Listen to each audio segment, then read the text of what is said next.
Hey everyone. So this next topic is about interviews, and more importantly, actually, your application on residency. Since I know a lot of applications went out now and interviews are coming up, and this is just some stuff that you should know about the whole process.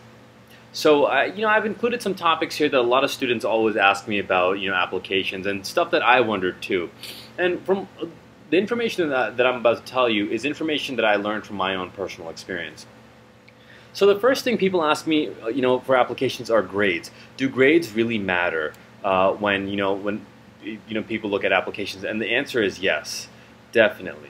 Okay, grades do matter. They look at your GPA, in particularly, for your basic sciences and then your clinicals.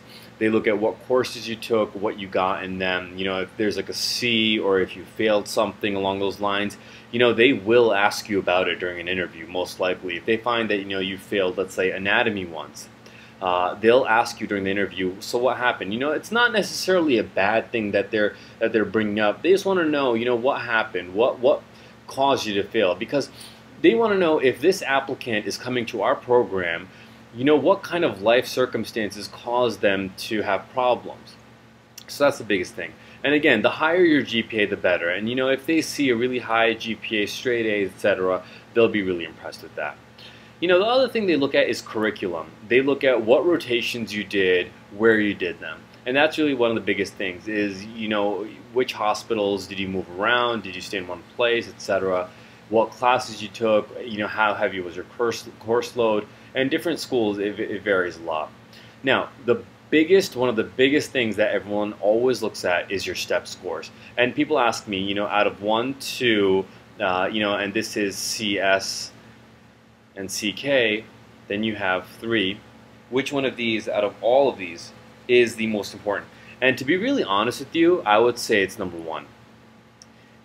Some places that I've read that it depends on the specialty you're applying to. For example, anesthesiology, step 1 is really highly looked at. But let's say you're looking for, let's say, primary care or family medicine. They might look at, your CS score because step 2 is a little more along those lines.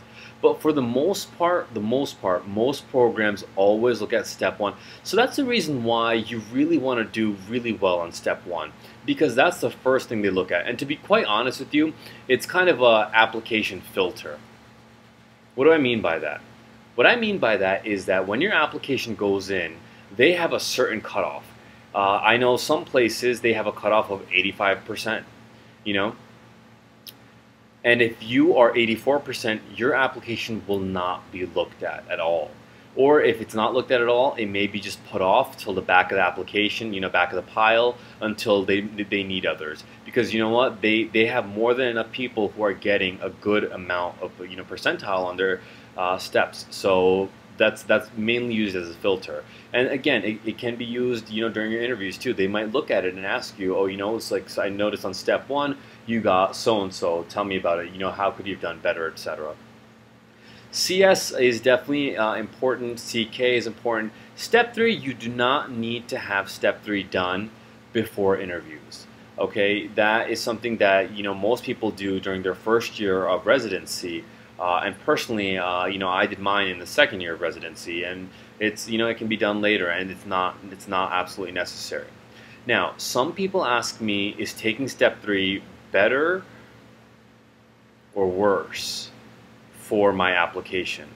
And the answer is it can go either way. Okay, if you have a good step 1 score, a good step 2 score, a good CK, and a passing CS, and you're applying, sometimes it may be better off to hold off on step 3, because if you don't have time to prepare for step 3 and you end up not doing as well as you did on step 1 and 2, and you show a downward trend on there, they'll look at that and they'll ask and wonder, okay, well, why? Okay, yeah, or if you're confident in your ability and you just want to get it done, then by all means get it done. And if you do better on it, that's great. It works for your favor. But again, it can go against you. Okay. And again, it's not necessary for applications. Some people even say that some step 2 scores, some programs don't even really absolutely require step 2 scores. But what I personally will tell you is that make sure you have step 1 and step 2 both done before applications go out. Make sure they are done, passed, you have a passing score, they're in, before your applications go. And that's just my personal opinion, okay? Now, the next thing I want to talk about is evaluations. Now, are evaluations important during your clinicals and your rotations? Yes, very important, okay? And, evaluations look different for every school, but they all really have the same thing. You get like a numerical grade on them, and then there's this section where, there's comments. Now, again, this can be either good or bad. Some attendings, they don't mean to make you sound like a bad student. What they want to do is be honest and give you good, positive, good feedback. And what good feedback is honest feedback about how you're doing and what things could you do to improve. Now, why else are these comments important? Because of your dean's letter, okay? The comments that are put into your evaluations, good comments, let's say, Suhaib is actually good with patients. He has a good professional demeanor, etc., a good bedside manner. They'll write that down in their evaluations, and what the dean's letter does is it includes these comments into your dean's letter. Okay, and I'll explain what a dean's letter is more closely. But yeah, evaluations are important. And if you have more than one attending for a rotation, get a feel for who you want to get the evaluation for. If you have no control over it, then you have no control over it. But if you have a choice of which attending to give it to, then choose carefully. Don't give it to attending who will necessarily grade you harshly. Because there can be some attendings like that, but at the same time, you don't want anything false on there. The dean's letter. What is the dean's letter? It's basically a letter that comes out. Your school actually makes it, and it's basically a composition of things about awards, your experience at the school, and if you did well on your STEP scores, they might mention it there. Some good attributes, and again, comments from your evaluators, your attendings, the people who you've worked with, and even some comments from your letters of recommendation. Okay, so it's a compilation of the things. And is the dean's letter important? Yes, it's very important. I know some programs that won't offer interviews until they have the dean's letter. Okay, so make sure you have that dean's letter in, and some schools actually have you look at it and edit it yourself. They say, okay, well, do you like the comments that we chose? Do you not like the comments that we chose? And what you do is you look it over, and if you don't like something in particular, you edit it and you tell your school that I'd rather not prefer that be in there, or I would rather have this certain attendings comment be in there. Okay. Now, next thing, letters of recommendation, guys. This is honestly one of the most important things to do. First thing, how many should you have? Most programs, if you look at them, they'll say we require 3. The maximum you can do is 4. I personally had 4 myself, and I would recommend for you to have 4 also. The way it works is on ERAS, you choose a program. Once you choose a program, you have 4 letters of recommendation. And you can choose for each program which letter of recommendation I want to give. So I'll choose A, B, C, and D for program 1. And for program 2, I'll choose, let's say, B, C, and D. I'll leave out A because, A for whatever reason, A may be for, a different specialty, it may be for whatever reason, okay? So that's the number of letters you should have. Now, who should you ask? Now, the biggest thing about this, guys, is make sure you ask someone who will write you a good letter. There are attendings who you can just see who are very, very busy, as nice as they may be, but you know what they'll write you? They'll write you a generic letter. A letter that they have like a template made out, and they may not have the time to write you a personalized letter. I would stay away from that. I would rather stick with a attending who knows me well and who will write me a good letter recommendation with some, and that has some good qualities about me. What should your length be? The length of the letter, about a page. Okay, you want 3-4 solid paragraphs, nothing short, nothing too long either at the same time, and that's proper length.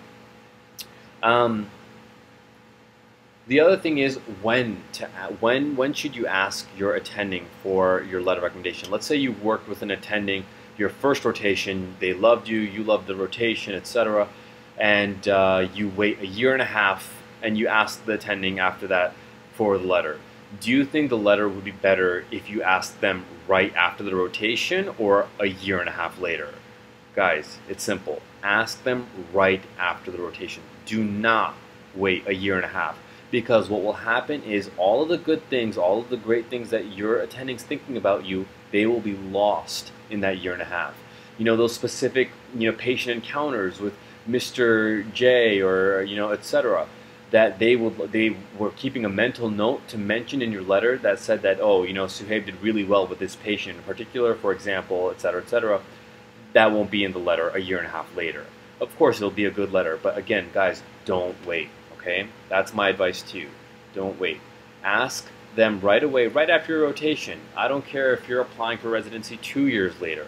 Ask for it and have them send that letter to your school. That way, it'll be stored there. It won't go anywhere. And the quality of the letter will be great, okay? Now, the other question is, who should you ask? Now, this is pretty much straightforward. The